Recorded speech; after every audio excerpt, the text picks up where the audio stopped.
name is Kweju Ichampon. Now let's settle for the news in details.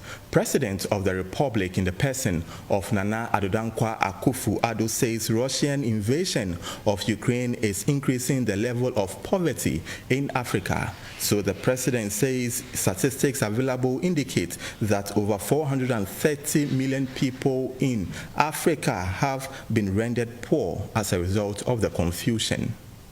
Speaking at the 2022 European Union Development Days conference in Brussels, Belgium, President Akufo Addo urged all to help end the war. He noted that the recent United Nations report estimates that about 70% of Africa's economies are at severe risk of the Russian war in Ukraine. In the midst of this, 18 African economies have experienced credit downgrades, even when all African economies are suffering from last year's pandemic, and we in Africa are also facing the risk of the so-called tantrums as investors exist in our markets, thereby exacerbating the increasing cost of borrowing. He says more investors are leaving the continent, which is affecting local economies. The current economic meltdown on the African continent has on several occasions blamed the economic on a multiplicity factors, including the COVID-19 pandemic and Russia's recent invasion of Ukraine. There have been calls to offer more support to African economies in the midst of ongoing global economic challenges. Recently,